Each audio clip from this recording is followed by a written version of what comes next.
Hello दोस्तों, Verma coaching centre Badgaon में आपका स्वागत है।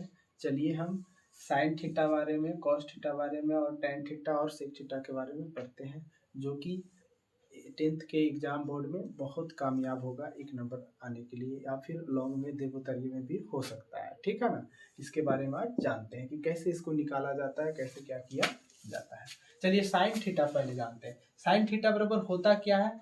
लंब बटा कर्ण। तो लंब दिया हुआ है 3 और कर्ण दिया हुआ है 5, यानी लंब कितना मान के चलेंगे हम? 3। ठीक है ना, मान के क्या चलेंगे, दिया हुआ है। और कर्ण कितना है? 5 है। तो हमको अगर कॉस निकालना है तो कॉस का फॉर्मूला होता है आधार बटा कर्ण। तो आधार तो दिया हुआ है नहीं, तो पहले हम क्या करेंगे, आधार को निकालेंगे। ठीक है ना। तो आधार का पहले फॉर्मूला लगाते हैं। आधार बराबर होता है रूट अंडर कर्ण स्क्वायर माइनस लंब स्क्वायर। क्या होता है? लंब स्क्वायर। ठीक है ना। तो कर्ण कितना दिया हुआ है? कर्ण दिया हुआ है 5, तो 5 का क्या कर देंगे, स्क्वायर। लंब कितना दिया हुआ है? 3, 3 का क्या कर देंगे, स्क्वायर। चलिए, तो क्या हो जाएगा, 5 पचे 25, 3 तिया 9, 25 में से 9 जाएगा तो बच जाएगा 16। 16 किसका स्क्वायर है? 4 का। किसका है?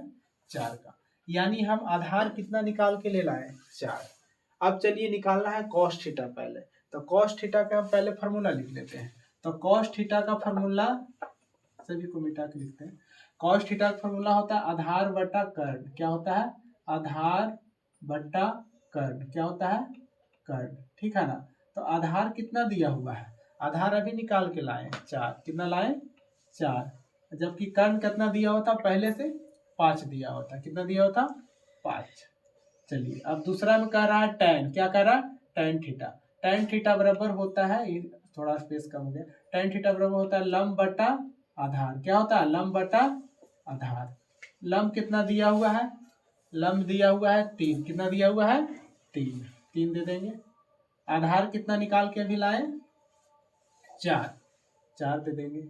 ठीक है ना। इस तरह से हम इसको आसानी से बना सकते। कम स्पेस के कारण बार बार मिटाना पड़ रहा है। चलिए सेक थीटा। क्या होता है? Sec theta. सेक थीटा क्या होगा? सेक थीटा का फॉर्मूला होता है कॉस के उल्टा सेक होता है। तो कॉस के होता है आधार बटा कर्ण। तो सेक का क्या होगा? कर्ण बटा आधार होगा। क्या होगा? कर्ण बटा आधार। ठीक है ना। तो कर्ण कितना लाए हैं? कर्ण पहले से दिया हुआ था। कितना दिया हुआ था? 5। कितना दिया हुआ था? 5। ठीक है ना। आधार कितना लाए अभी निकाल के? 4 लाए। कितना लाए हैं? 4। अब चलिए, कॉस हो गया, टैन हो गया, सेक हो गया। अब कोसेक को देखते हैं। किसको? कोसेक को। तो कोसेक थीटा बराबर क्या होता है? कोसेक थीटा बराबर होता है साइन के उल्टा कोसेक होता है। तो साइन क्या होता है? लंब बटा कर्ण। तो कोसेक का हो गया कर्ण बटा लंब। क्या हो गया? कर्ण बटा लंब। कर्ण बटा लंब। ठीक है। तो कर्ण कितना दिया हुआ है? 5। और लंब हम कितना निकाल के लाए हैं? लंब तो है ये दिया हुआ 3। कितना? 3। इस तरह से हम त्रिकोणीय समीकरण सारा ज्ञात कर सकते हैं और आसानी से नंबर को प्राप्त कर सकते हैं।